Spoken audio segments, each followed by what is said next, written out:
From the lakes of Minnesota to the hills of Tennessee, across the plains from sea to shining sea, from Detroit down to Houston and New York to LA, where there's pride in every American heart, and it's time we stand and say.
Thank Chris and Wayne. I'm thrilled to be here in Indiana with the men and women of the NRA.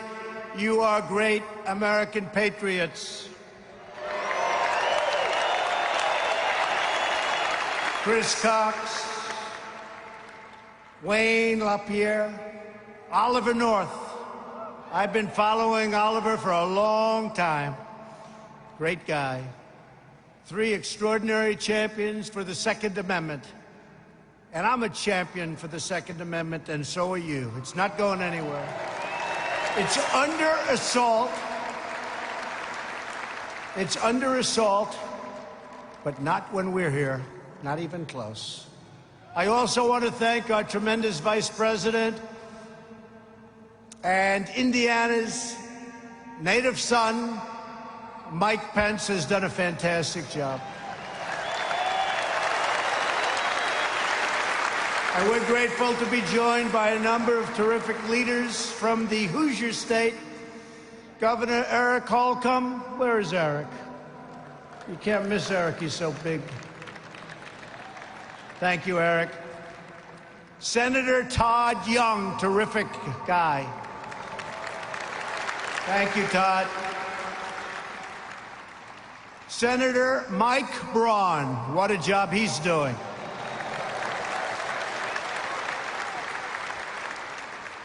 And Representative Greg Pence, his familiar name. Thank you, Greg. Jackie Walorski. Jackie, thank you. Jim Baird and Jim Banks, great representatives. Thank you all very much. Tremendous help, tremendous. I also want to recognize Secretary of the Interior, David Bernhardt. What a job he's been doing. David, thank you. Thank you. A great friend of mine, Kentucky Governor Matt Bevin.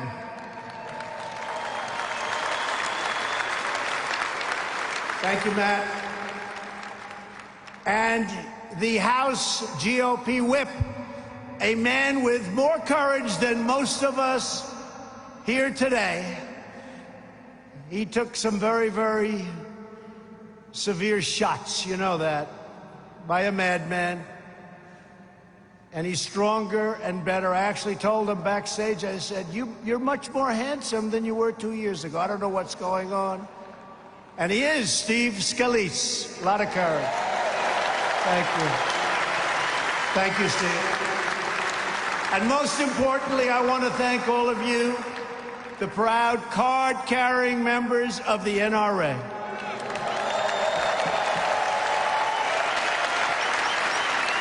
Every day you stand up for our God-given rights without exception, without fail, and without apology.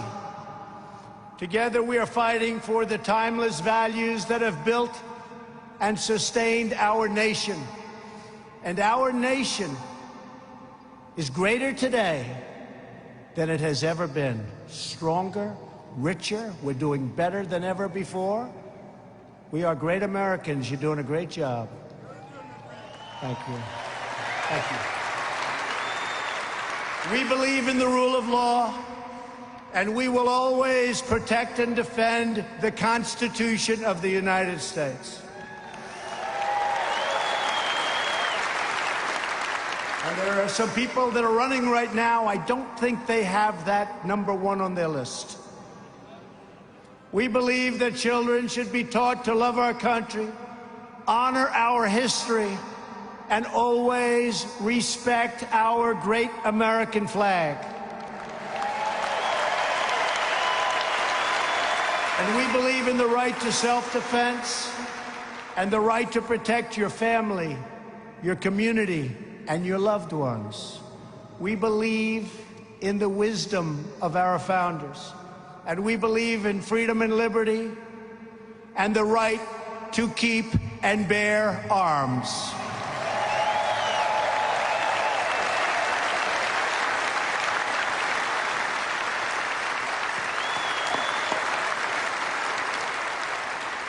We know that faith and family, not government and bureaucracy, are the center of American life. And above all else, we know this. In America, we don't worship government, we worship God.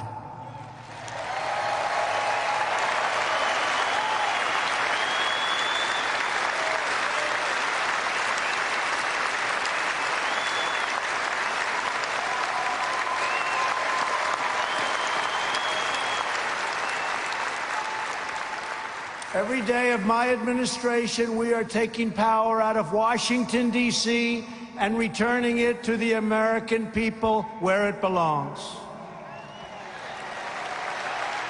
And you see it now better than ever with all of the resignations of bad apples. They're bad apples. They tried for a coup. Didn't work out so well.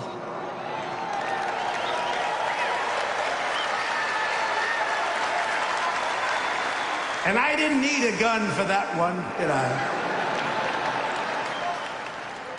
All was taking place at the highest levels in Washington, D.C. You've been watching, you've been seeing, you've been looking at things that you wouldn't have believed possible in our country. Corruption at the highest level, a disgrace. Spying, surveillance, trying for an overthrow, and we caught him. We caught him. Who would have thought in our country? But it's called what we all together have done. Started 2.5 years ago on that great November 8th. That was a great day. Remember that day? Great day. And in 1.5 years, we have one called November 3rd. It's November 3rd this time. And get ready to vote. You better. You better get ready to vote. But it's all called draining the swamp. And we are doing it faster than anyone ever thought possible. Very proud of it. And around the world, America is respected again because we are finally putting America first. Been a long time. Our economy is now the hottest anywhere on the planet Earth. Just this morning, we learned that the GDP smashed expectations, with the economy growing at an annual rate of 3.2% in the first quarter, always the worst quarter for whatever reason. 3.2.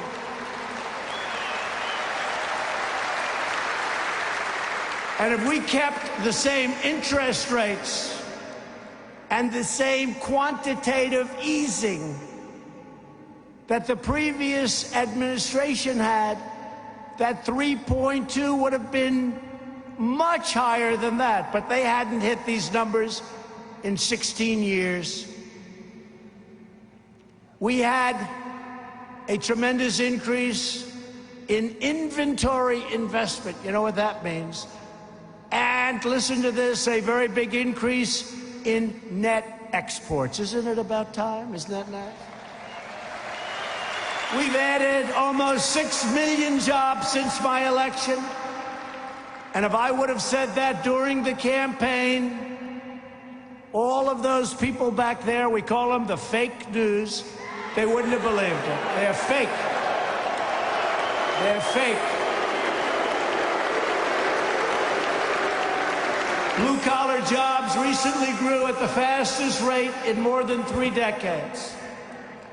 Nearly 5 million Americans have been lifted off of food stamps since our election.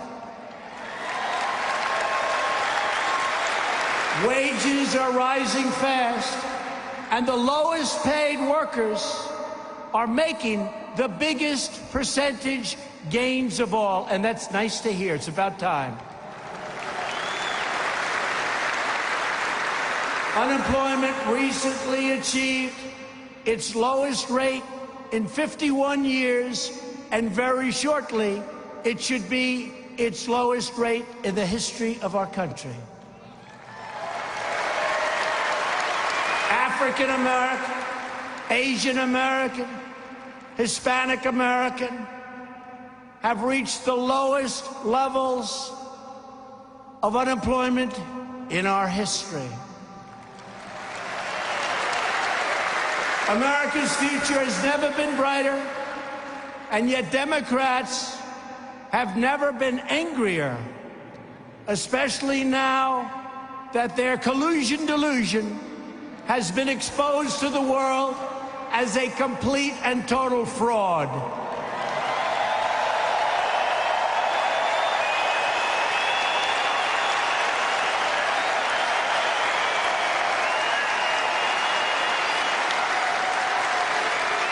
It's been the greatest political hoax ever in our country. Instead of working with us to rebuild our infrastructure, lower drug prices, which, by the way, this year, for the first time in 50 years, drug prices went down. They're going to go down a lot lower. And instead of working with us to fix our trade deals, which I'm doing without them, and continue creating millions and millions of new jobs, which we're doing at a level that people have not seen before, that people don't even believe. Democrats are obsessed with hoaxes, delusions, and witch hunts. That's what they're obsessed with. That's what they want to do. And we can play the game just as well or better than they do. Far-left radicals in Congress want to take away your voice, your jobs, your rights, and they especially want to take away your guns. You know that. They want to take away your guns. You better get out there and vote. You better get out there and vote. It seems like it's a long ways away. It's not. I was saying to Melania, our great First Lady, whose birthday it is today. Happy birthday, Melania.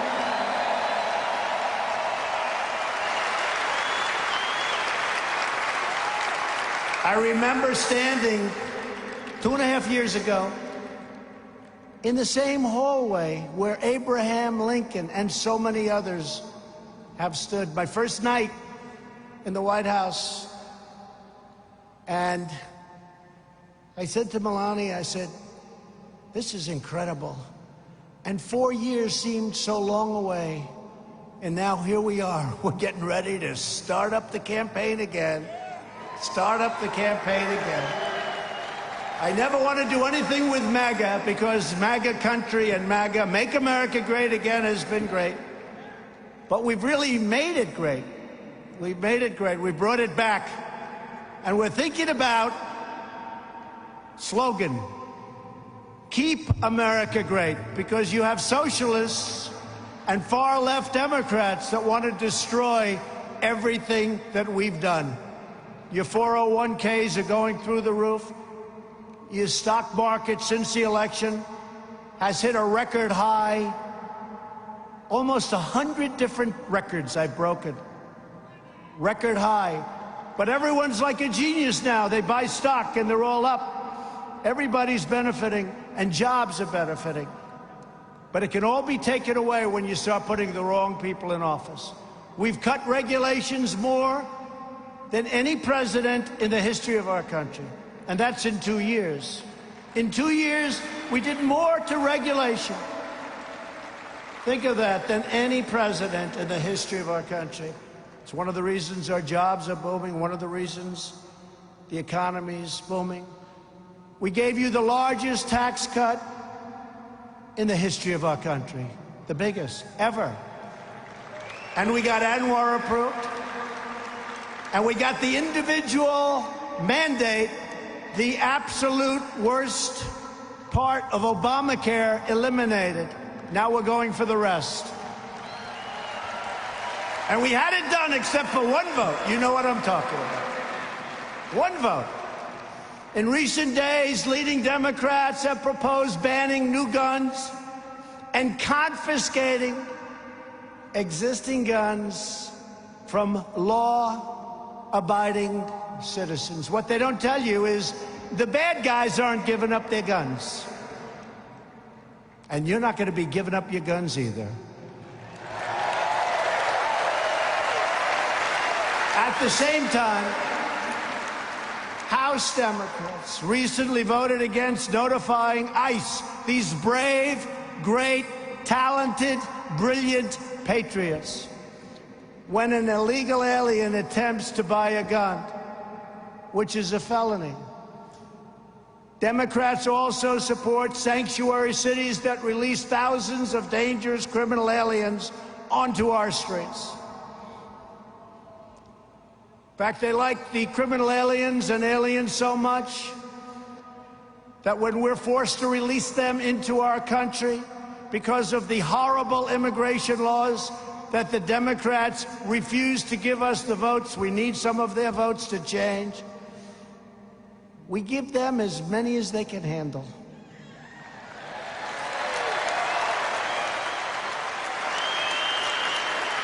And they're not too happy about it, folks. They're not too happy. They said, who came up with that idea? They said only Trump could come up with that idea. We give them as many as they can handle. In other words, Democrats want to disarm law-abiding Americans while allowing criminal aliens to operate with impunity. But that will never happen as long as I'm your president, not even close. I promise to defend the Second Amendment rights of every American, and I always will. I'll never let you down. Never let you down. Have it so far, and I won't. Because as the famous saying goes, when guns are outlawed, only outlaws will have guns. Very simple. The Democrats are also working hard to block the wall. But we are building the wall. They're not happy about it. And we will have over 400 miles of wall built by the end of next year.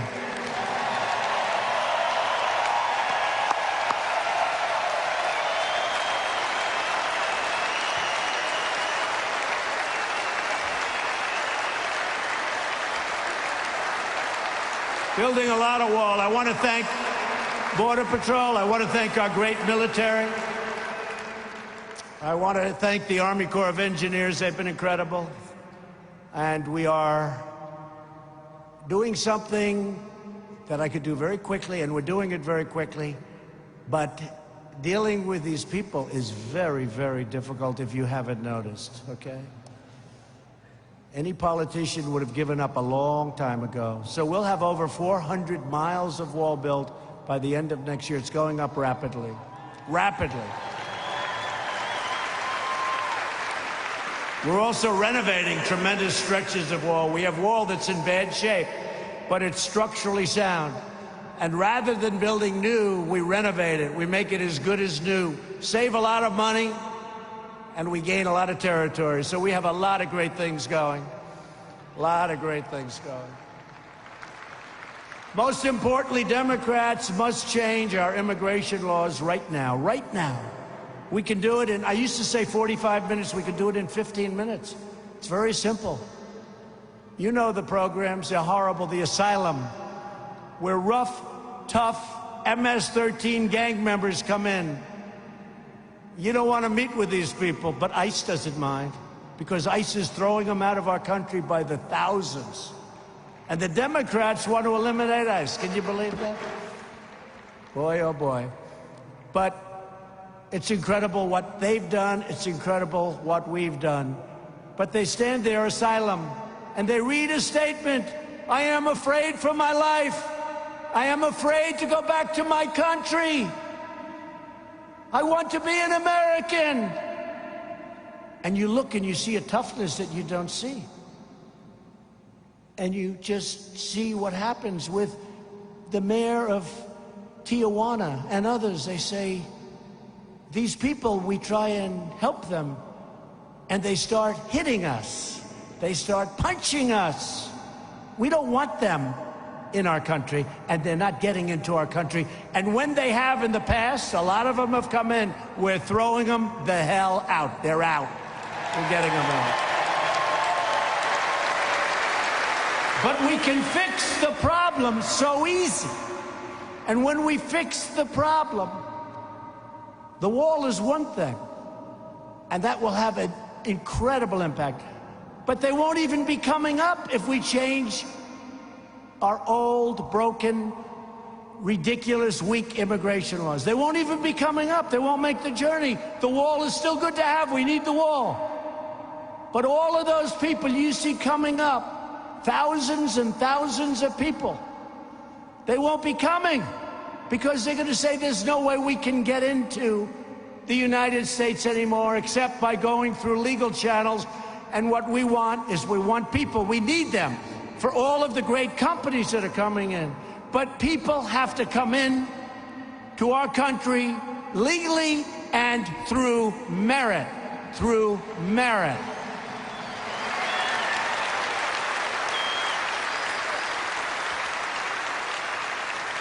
One of the gravest threats to the Second Amendment and to American freedom itself are activist judges. You see it every day. Every day. They almost always file in a certain little jurisdiction. I won't tell you what it is, but you all know. Every time we get sued on the ban, which we ended up winning, you know, we have the ban. We lost in the Ninth Circuit. We shouldn't have. We lost in the Ninth Circuit Court of Appeals, which we shouldn't have. And we won at the United States Supreme Court. So we have the ban, travel ban. But the reporters, the other day, some reporter said, Donald Trump, who lost the travel ban? I didn't lose it. Well, what he meant, I lost it in the Ninth Circuit. But he didn't say, we won at the United States Supreme Court. So everyone said, oh, that's too bad, he lost the travel. No, no, we won the travel ban in the United States Supreme Court. But they don't say that. So when we confront them, they said, no, we were referring to the lower courts. I said, what about the upper court? They ruled, it's done. Well, we weren't talking about the Supreme Court. We were saying you lost it. These are very, very dishonest people, okay?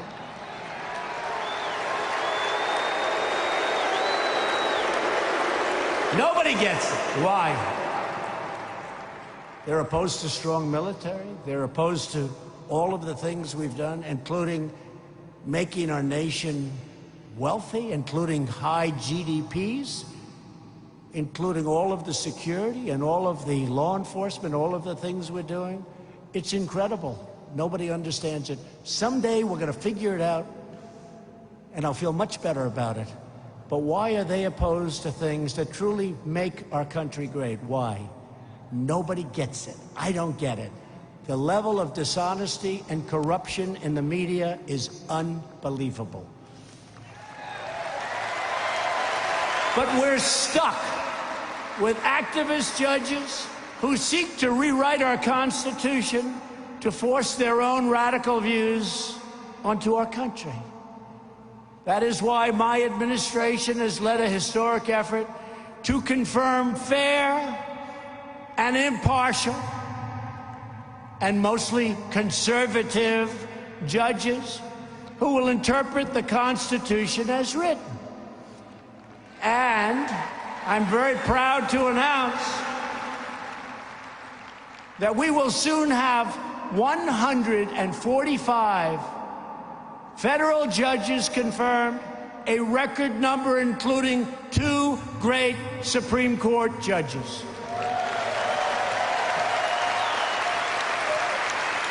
Justice Gorsuch, Justice Kavanaugh, 2 fantastic justices. In fact, next week, we will confirm our 100th federal judge. Nobody knows what that means. The percentage is incredible. Nobody knows what that means. And in the end, I expect to have the second highest percentage of judges confirmed in the history of the United States, more than any other president, except one. I'll never beat this one. Percentage of judges approved. You know who the one is? Take a guess. George Washington. He gets 100%. No, he had 100%. He named every one of them. But you know what? We'll have more of them. George Washington. But we're also defending free speech on our college campuses. Last month, I signed an executive order requiring public colleges and universities to respect the First Amendment rights of their students or risk losing tens of billions of dollars in federal funding. You don't want to hear another voice. You don't get all of this tremendous amount, in some cases, ridiculous amounts of dollars. And we have shut down the previous administration's massive abuse of power, known as Operation Choke Point. Under this ill-advised program, government bureaucrats discouraged banks from making loans to gun retailers, a backdoor attack on private gun ownership that will never be allowed to happen on my watch. That's step one, folks. Step one. You know what step 2, 3, and 4 is? Step 4 is you don't have guns. You don't have any way to protect yourself. Today, I'm proud to announce another historic step to protect your Second Amendment rights. And I didn't tell Chris and Wayne and Oliver, I didn't even tell them about it. So they're listening in this big room someplace and they're saying, I wonder what he's going to do. The good thing with me, you never know. Never know.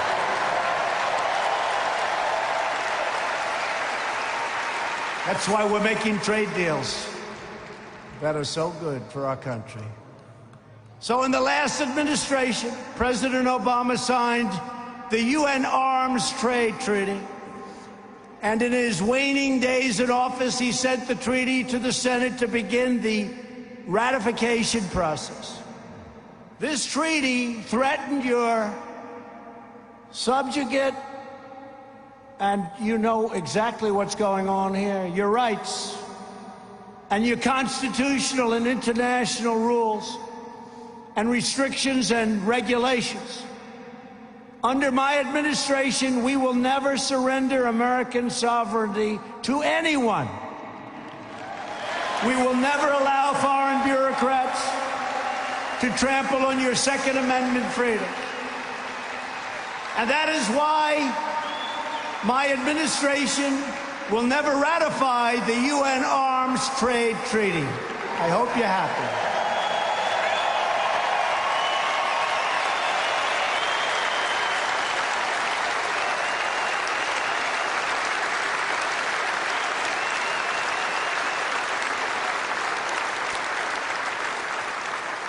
I'm impressed. I didn't think too many of you would really know what it is. You know what it is?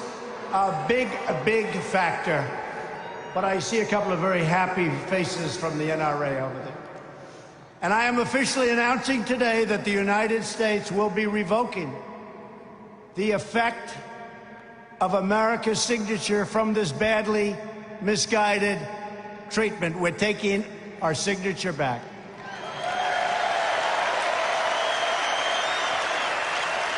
The United Nations will soon receive a formal notice that America is rejecting this treaty.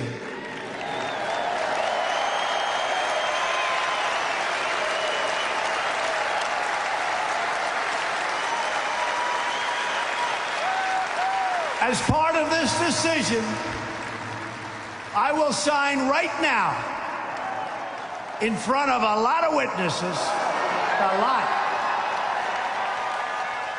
a lot of witnesses, a message asking the Senate to discontinue the treaty ratification process and to return the now rejected treaty right back to me in the Oval Office, where I will dispose of it.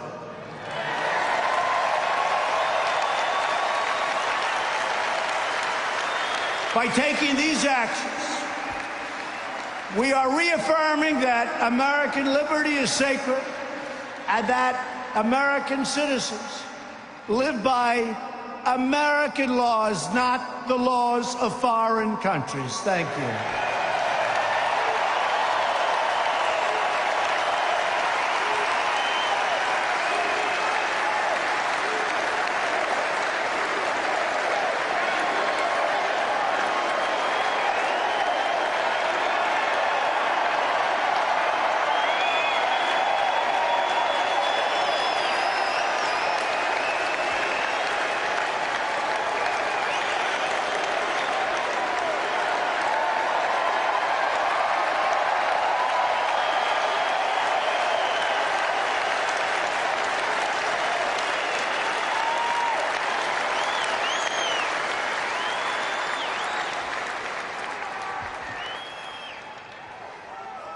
They all want the pen. Can you believe these people?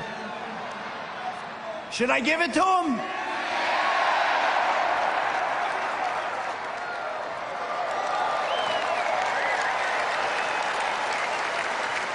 Famous pen. As we protect gun rights for law-abiding citizens, we are also getting guns out of the hands of violent criminals. When I took office 2 years ago, one of my highest priorities was to reduce violent crime. In the 2 years before my inauguration, the murder rate had increased by more than 20%, and the United States had experienced the largest increase in violent crime in over 25 years. For this reason, my administration resurrected Project Safe Neighborhoods, bringing together prosecutors, police, sheriffs, and citizens groups to put the most dangerous offenders behind bars. We funded 200 new violent crime prosecutors. We charged a record number of criminal offenders. And last year, we prosecuted the most violent criminals ever in our history. And now, violent crime is way down. Murders in America's largest cities dropped by 6%, between 2017 and 2018, but I do have to ask you, what the hell is going on in Chicago? What is going on? We could solve that problem, we would have been down even a lot more, and it's not a tough problem to solve. You got to let law enforcement do what they have to do. They'll solve the problem very quickly, very quickly.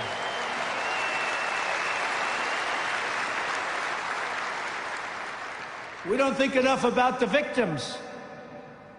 They're too worried about the people that caused the crime. It's got to stop. That thought process is no good. The number of police officers shot and killed in the line of duty last year, I'm so happy to report, is down 21% compared to the year before, and that was the year before I took office. One of the reasons is that we are supplying police with surplus military equipment, supplies, and gears that the previous administration refused to give up. This is surplus. This is extra. We don't need it.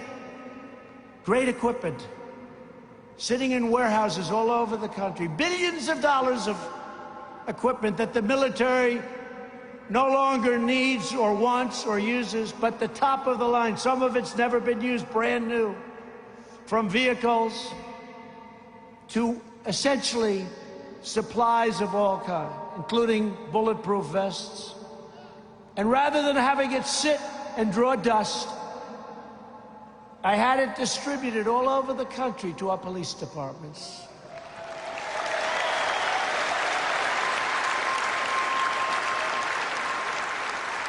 And that's why you see these numbers. It's a great thing. You know, a lot of being president is common sense, right? Don't you think, right? It's common sense. Have a good heart, but it's common sense. In this administration, we will always stand with the heroes of law enforcement. They're heroes. They're brave. They're great. And they will tell you they haven't felt so proud of themselves for many years because they were abandoned by Washington. They were abandoned by our politicians. And not just the Obama administration. Before that, they felt abandoned. Well, they know that I love them, and we're going to protect them just like they protect us. Incredible people, great people. We've also taken critical steps to improve school safety. More than 30 states now allow teachers that are highly trained, talented people, to carry guns in the classroom to protect themselves and to protect their students who they love. Who's better? Who's better?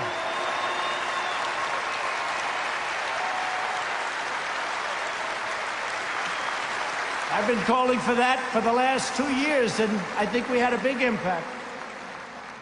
Some legislation's passed, and they don't have that few paragraphs. And the legislators actually go back to governors and say, we're not passing it unless you allow that to happen. So we've come a long way. But who's better to protect our students than the teachers that love them? Through Stop School Violence grants, we are helping local schools and police departments to hire more officers, train more teachers, and address early warning signs of mental illness. Every day, citizens across America exercise their constitutional right to defend themselves, their families, and their communities. That's a constitutional right. They want to take it away from you. They will take it away. You let these maniacs get into office, they will take that right away. I mean, you see what's going on. Let the Boston bomber vote. He should be voting, right? I don't think so. Let terrorists that are in prison vote. I don't think so. Can you believe it? But this is where some of these people are coming from. And they're the most popular ones. When Bernie Sanders made certain statements the other day, I said, well, that's the end of his campaign. Then what happened is everybody agreed with him. Or most of them. We know that the only way to stop a bad guy with a gun is a good guy with a gun.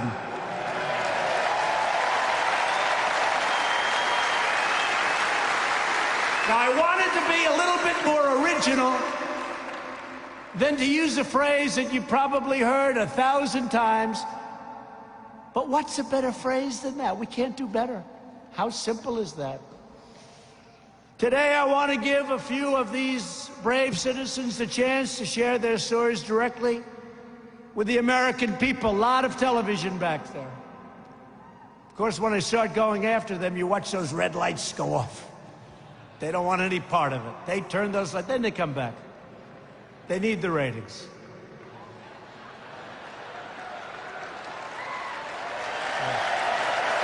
They come back. In fact, at a certain point, I think they'll probably all endorse me. Because would they be dead without me? Can you imagine? Can you imagine having some nice, boring person get up here? Well, they wouldn't be up here. They would be as far away from you as possible. April Evans joins us from Virginia. One night in 2015, she was home alone with her 2-year-old daughter when an intruder broke into her home violently. April took care of it. April, please come up. Please, April.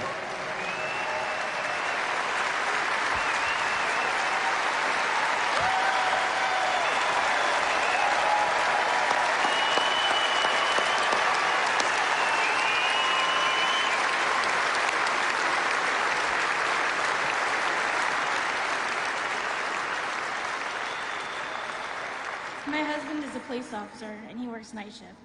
One night he was at work, and my daughter and I were home alone. Someone started banging so hard on the door it broke in 2 places. He demanded that I let him in. I called 911, and I went to my room to get the gun. I heard a loud crash, and when I came out to the hallway to see, he was running towards me with a look in his eyes that I'll never forget. I shot him twice, and I held him at gunpoint until the police arrived.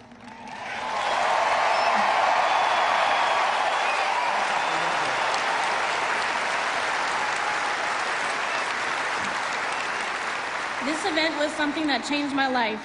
I've never been more afraid, but I've been standing strong, and I've told my story again and again because with each person I told, they stood a little taller knowing that if I could protect myself and my family, that they could too.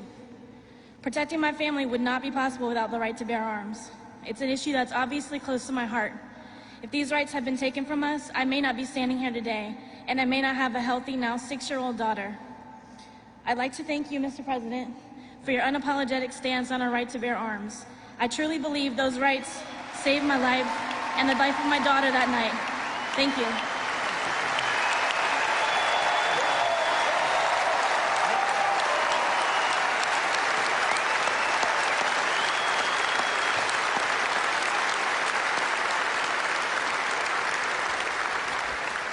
Thank you, April. She was able to defend herself.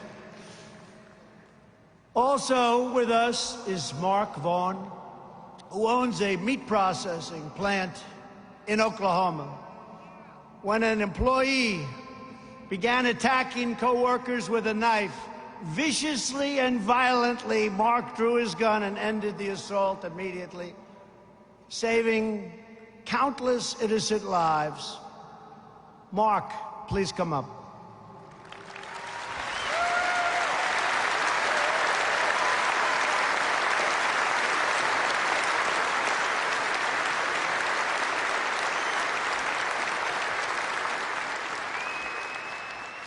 Thank you, Mr. President. Welcome all. I got a call late one Thursday afternoon while sitting at my office. A frantic call from our customer service group said an attacker with a knife was victimizing people in our office. I ran to my vehicle, ran the 100 yards to the other end of our complex. It was a very chaotic scene. Screaming, crying, blood everywhere. I immediately entered the building, ran down a hall. I immediately entered the building, ran down a hallway, and saw a man attacking a woman in the neck and head with a large knife. I yelled. He stopped, paused for a moment, and ran at full speed toward me. At about 18 feet, I fired 3 rounds from my AR-15 carbine.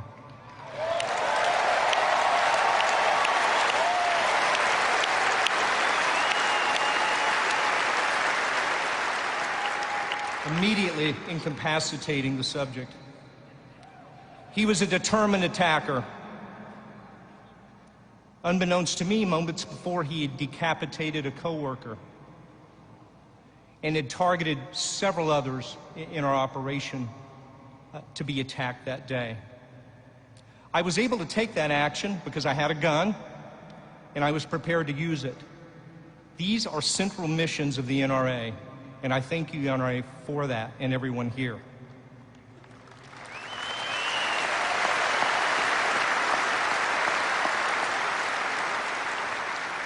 We have but one true thing, one true mission before us today, and that's to come together like we never have before, to preserve our foundational freedom to bear arms in the defense of ourselves, those we love, those we seek to protect, and most importantly, our liberty. Lastly, I'd like to express gratitude. No other president in our lifetime has stood with us so strongly in defense of our Second Amendment rights. Thank you, Mr. President.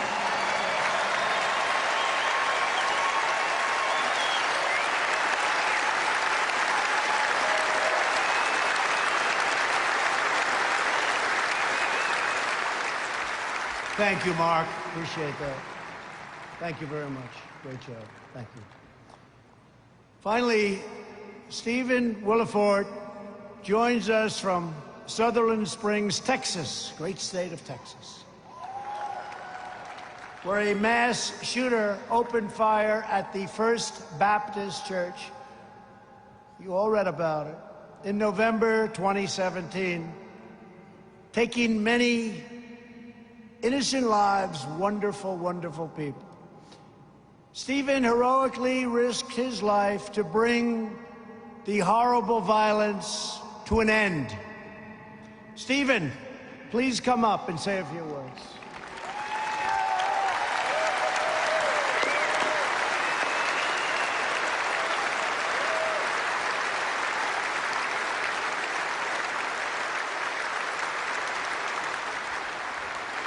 I would like to thank first the NRA for this opportunity, and then I would like to thank our president for this opportunity. On November 5th, 2017, I was home because I was going to start my on-call at the hospital where I worked as an emergency plumber during on-call and could be called a lot. So I stayed home from church that day because I wanted to get rest.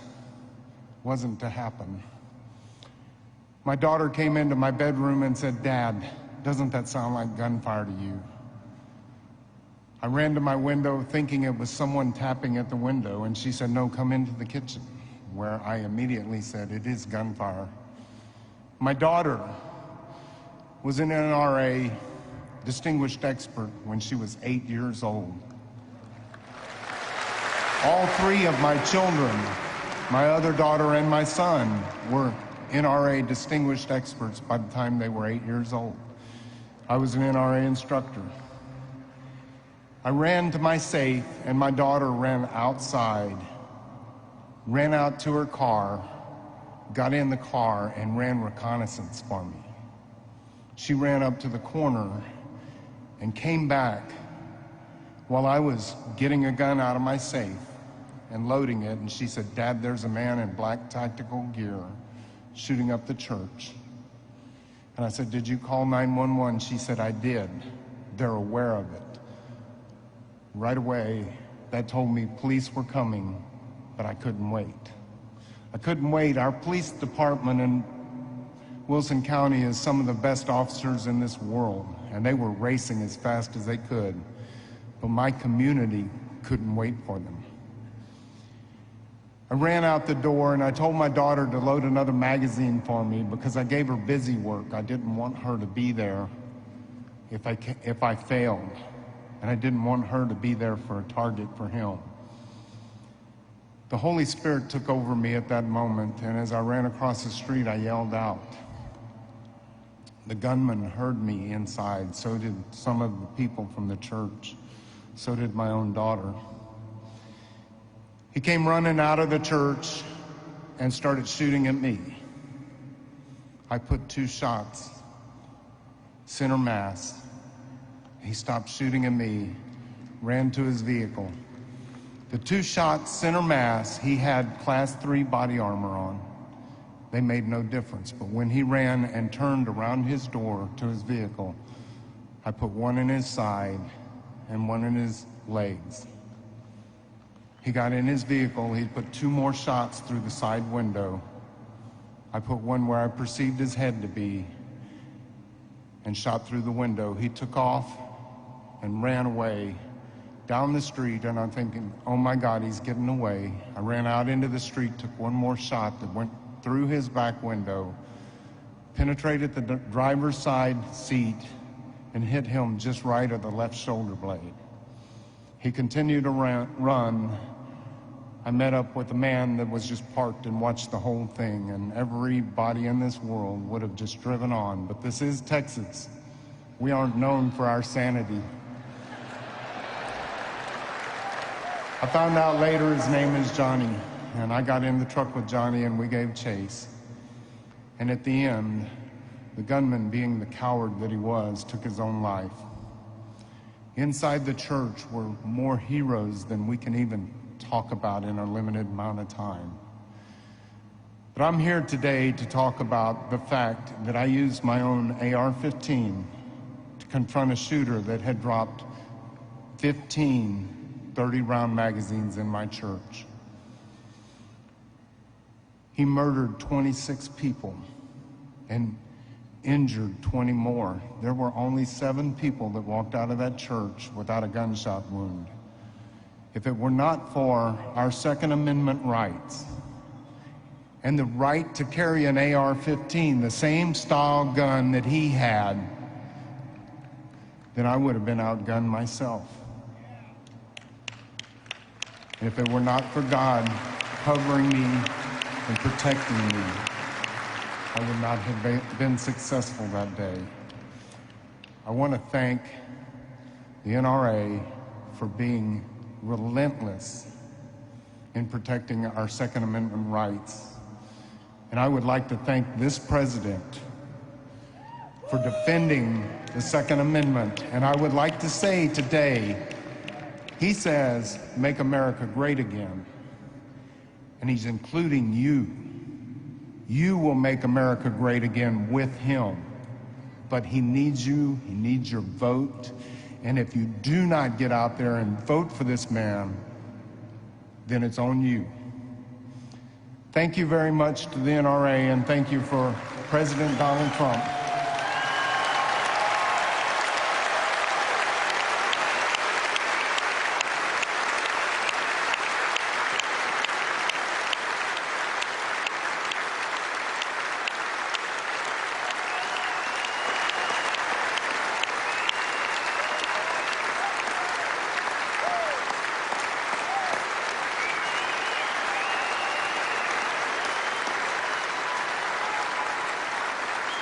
Oh, what a job. Thank you. Thank you. Can't say it better than that. But I want to thank you all for your courage, because you're really living proof that law-abiding gun owners make a tremendous, tremendous difference. Tremendous difference. You know, Paris, France, they say has the strongest gun laws in the world. And you remember those maniacs when they went into the nightclub. I use this example. There are many examples. But they shot one person, another person, another person, another person. Hundreds of people dead and horribly wounded to this day. That was 5 years ago. If there was one gun being carried by one person on the other side, it very well could have been a whole different result. This shooting went on so long, and there wasn't a thing you could do about it. Get over here, boom. Get over here, boom. And then they left. They were captured later. If there was only one gun, if there were 2, 3, 4, it wouldn't have happened. Tiny percentage by comparison. But it probably wouldn't have happened because the cowards would have known there are people in there having guns. It wouldn't have happened. So people don't really understand the other side of the argument. I have the debate a lot, and I win the debate all the time. And the next day you see the same person who was so badly defeated in the debate going out and saying the same thing. Even though he or she, I really believe, know that you can't justify their side of the argument. So gun owners make our communities safer, and they make our nation stronger. Americans have always understood this truth going back to the earliest days of our nation. 2 months before the American Revolution broke out, with the shot heard round the world, a group of patriots gathered along a bridge in Salem, Massachusetts. In the preceding months, British soldiers had confiscated muskets in Boston. You know the story well. Gunpowder was seized in Somerville, and the patriots in Salem knew that the redcoats would soon come for the town's cannons. But the Americans were prepared. They already loved our country, and they were determined to defend their rights to the death. When hundreds of British soldiers arrived at the bridge, the Americans stood firm, blocking their path. When swords were drawn, they didn't flinch. When the redcoats tried to steal American boats, the patriots sank those boats and sank them very quickly.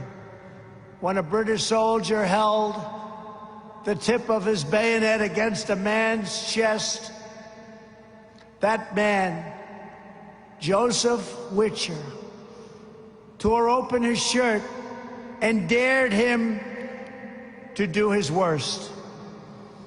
Soon the crowd grew larger as civilians came from miles around to stand side by side with their great countrymen against tyranny. In the face of such unbreakable resolve, the king's soldiers had no choice but to admit defeat and failure and retreat. In the courageous actions of those early Americans, we see the defiant and determined spirit of patriotism that has always willed America to its greatest victories. It is a spirit that is passed down from generation to generation, from fathers and mothers to sons and daughters. It is the spirit that lives in each and every one of you. Our duty, our responsibility, our sacred charge is to preserve the freedoms that our ancestors gave their very lives to secure. Because no matter how many centuries go by, no matter how much the world changes, the central drama of human history remains the same. On one side are those who seek power, control, and domination. And on the other side are patriots like those in this hall who stand upright and plant their feet in eternal defense of our liberty. And with God as our witness, we swear today that we will defend our rights, we will safeguard our freedoms, we will uphold our heritage, we will protect our Constitution, and we will make America stronger, prouder, safer, and greater than ever, ever, ever before.